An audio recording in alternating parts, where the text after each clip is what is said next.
कांग्रेस की जन संदेश यात्रा चल रही है, सीधे आपको लिए चल रहा है।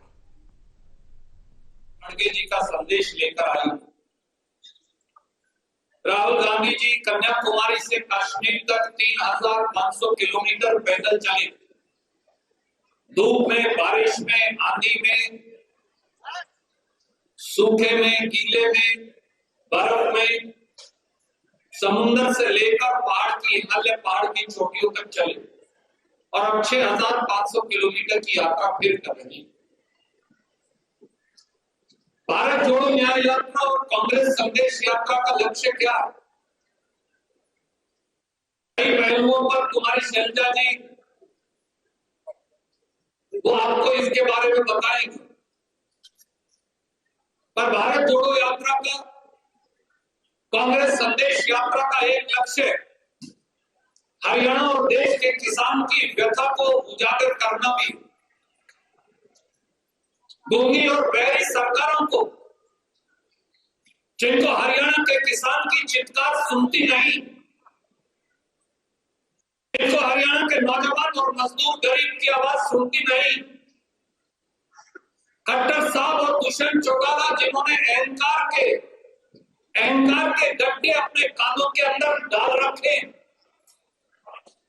सत्ता का अहंकार मुख्यमंत्री और मुख्यमंत्री के सर चढ़ ऐसे बोल रहा है कि ना उन्हें कुछ दिखता ना उन्हें कुछ सुनता, तो वो बोले और कलम से करेंगे कैसे? मैं किसान का एक बेटा, आज आप जनता सबसे बड़ी अदालत है।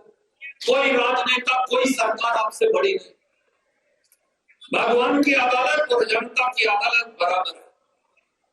जनता का आदेश और परमात्मा का आदेश बराबर है। मैं मेरी बहन रेणु बाला से रास्ते में बात कर रहा था। वो बता रही थी कि किस प्रकार से चाहे ओले पड़े, पिछले 48 घंटे में मुआवजे की बात हो,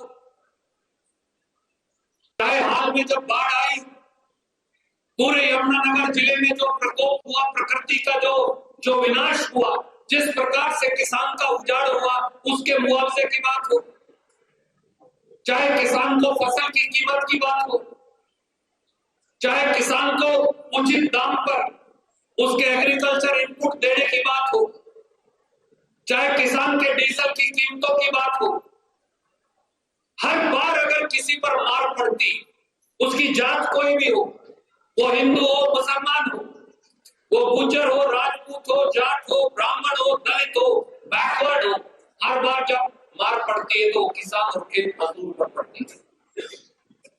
और यमुनानगर में यह समस्या और भी ज्यादा, सडोरा के इलाके में यह समस्या और भी ज्यादा। एक तरफ तो जब ऊपर पहाड़ से पानी आएगा तो एक तरफ तो कटाव और दूसरी तरफ पूरे का पूरा बाढ़ का पानी हम उठते हैं अंबाला और यमुनानगर के साथ। बाकी हरियाणा सुरक्षित रहे, आपका खेत खलियान, मकान, ट्यूबवेल डूबने के बाद भी आगे पानी नहीं आप जाने देते, क्योंकि आप जैसे सेना पर फौज खड़ी है, इसी प्रकार से हरियाणा की रक्षा करने के लिए यमुनानगर और अंबाला और ये सारे हमारे जिले खड़े हैं। इसके लिए आपको मैं नमस्कार करता हूं, आपको अभिनंदन करता हूं। पर हरियाणा की सरकार क्या कर रही, देश की सरकार क्या कर रही? याद करिए, वो 3 काले कानून लेकर आए। हरियाणा और देश की खेती को अपने खेत में गुलाम बनाने का षड्यंत्र लेकर आए। यमुनानगर और अंबाला का किसान, उत्तर हरियाणा और हरियाणा का किसान, पंजाब के हमारे भाई, पूरे देश का किसान ट्रैक्टरों में पैदल चलकर दिल्ली के बॉर्डर पर दस्तक देकर न्याय मांगने गया। मनोहर लाल खट्टर जी ने क्या किया? दुष्यंत चौटाला ने क्या किया? आपके रास्ते के अंदर कील गड़वा दी, आपके रास्ते के अंदर बोल्डर लगा दिए, दिल्ली के बॉर्डर के ऊपर सिपाहियों की पलटन जैसे अंग्रेज बिठाया करता था, महात्मा गांधी के सामने ऐसे बिठा दी और उनकी संगीनों का मुंह आपकी तरफ कर दिया। दिल्ली के बॉर्डर पर हिंदुस्तान, हरियाणा, यमुनानगर, अंबाला का किसान 1 साल से ज्यादा बैठा रहा, न्याय की दस्तक देता रहा, न्याय की गुहार लगाता रहा। आंधी आई तो भी किसान वहां बैठा रहा, बारिश और गर्मी थी तो भी किसान वहां बैठा रहा, हार्ट अटैक होकर मर गया तो भी किसान वहां बैठा रहा। 800 से ज्यादा किसान शहीद हो गए। हर हफ्ते एक लाश हमारे घर वापस आती थी, एक बहन का सिंदूर उजड़ जाता था, एक कुछ बच्चों के सर से बाप का साया उठ जाता था, बहनों की राखी की कलाई टूट जाती थी। पर मनोहर लाल खट्टर और दुष्यंत चौटाला का दिल नहीं पसीजता था, नरेंद्र मोदी का दिल नहीं पसीजता था। उन 800 किसानों की कुर्बानी की का जवाब कौन देगा, ये पूछने का समय आ गया। ये पहली सरकार है 75 साल में जिन्होंने किसान की खेती पर टैक्स लगा दिया। आपकी खाद पर 5% जीएसटी, आपके ट्रैक्टर पर 12% जीएसटी, आपकी कीटनाशक दवाइयों पर 18% जीएसटी, खेती के सारे उपकरणों पर हैरो हो, टिलर हो, दूसरी मशीनें हो, सब पर 12% जीएसटी। कैसे किसान अपना गुजारा चलाए? वो डीजल, ये कहते थे कि कांग्रेस का सरदार कमजोर है, आज मैं ये कहता हूं वो सरदार मनमोहन सिंह और सोनिया गांधी जी जब इस देश को चलाते थे तो डीजल की कीमत 56 रुपया लीटर थी। आज सर वही कीमत 85, 90 और 95 रुपए लीटर तक पहुंच गई। पेट्रोल की कीमत 71 रुपया लीटर थी, आज वही कीमत 2 बार 105 रुपया लीटर तक पहुंच गई। आज भी 95 और 100 रुपया लीटर के आसपास घूमता रहता है। किसान की खाद के कट्टे में से 5 किलो खाद चोरी करने वाली मोदी और खट्टर सरकारें नीम कोटेड यूरिया के नाम पर, और मैं और शैलजा बहन जी बात कर रहे थे, अब नया डमडमा लेकर आए, अब कहते हैं सल्फर कोटेड यूरिया 5 किलो और चोरी कर ले। क्या आपने कभी सुना 75 साल के हिंदुस्तान के इतिहास में कि ऐसी भी कोई सरकार है जो आपके खाद के कट्टे से 10 किलो खाद चोरी कर ले? और जब किसान को कर्ज की माफी की बात आती है, जब गरीब रविदास या वाल्मीकि का कर्ज माफी की बात आती है, मुझे याद है हमारी बहन रेणु बाला ने, शैली चौधरी जी ने यह मुद्दा हरियाणा की विधानसभा में उठाया था, तो इनको जवाब दिया मनोहर लाल खट्टर जी ने, ऐसा नहीं हो सकता। देश की संसद के अंदर मैंने प्रधानमंत्री जी से सवाल पूछा, प्रधानमंत्री जी आप देश के अन्नदाता का कर्ज माफ क्यों नहीं करते? लिखकर जवाब आया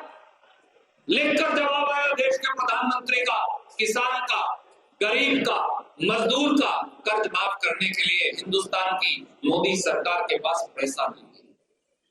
मैं आज आपसे पूछता हूं मेरे बड़े बुजुर्गों, भाइयों, दोस्तों, किसानों, मजदूरों, इस देश के मालिकों, सडोरा के मालिकों, 14,50,000 करोड़ रुपया माफ हुआ है मुट्ठी भर उद्योगपतियों का पिछले 10 साल में।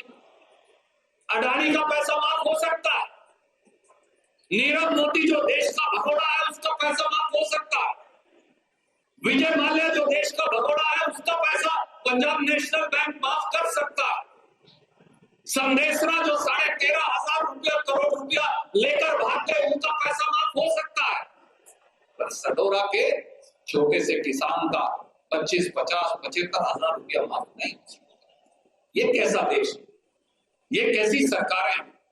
चाचा मैं आपसे पूछता हूं, आपकी तो डबल उम्र है हमसे, ऐसी सरकार जो अन्नदाता से विश्वासघात करे, ऐसी सरकार जो एक खंजर आपके विश्वास की पीठ में घोंप दे, ऐसी सरकार जो आपके साथ दुर्भाग्य करे, ऐसी सरकार जो किसान और मजदूर के डीएनए में ही जिसका विरोध लिखा हो, क्या ऐसी सरकार को एक दिन भी सत्ता में बने रहने का अधिकार है?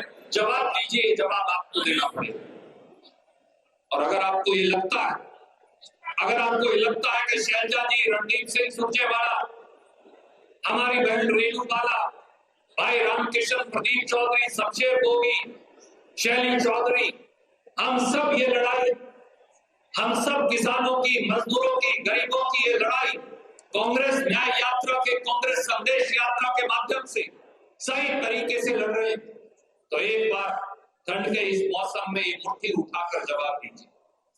अगर आपको लगता है कि हमारी बात सच है, अगर आपको लगता है कि ये बात के न्याय होना चाहिए, अगर आपको ये लगता है कि इस देश में प्रदेश में न्याय की जरूरत है, तो दोस्तों तैयार हो जाइए संघर्ष के लिए। हमें सत्ता परिवर्तन भी करना है, व्यवस्था परिवर्तन भी करना है। पहले दिल्ली की सरकार बदलेंगे, फिर हरियाणा की सरकार बदलेंगे। जय हिंद, धन्यवाद।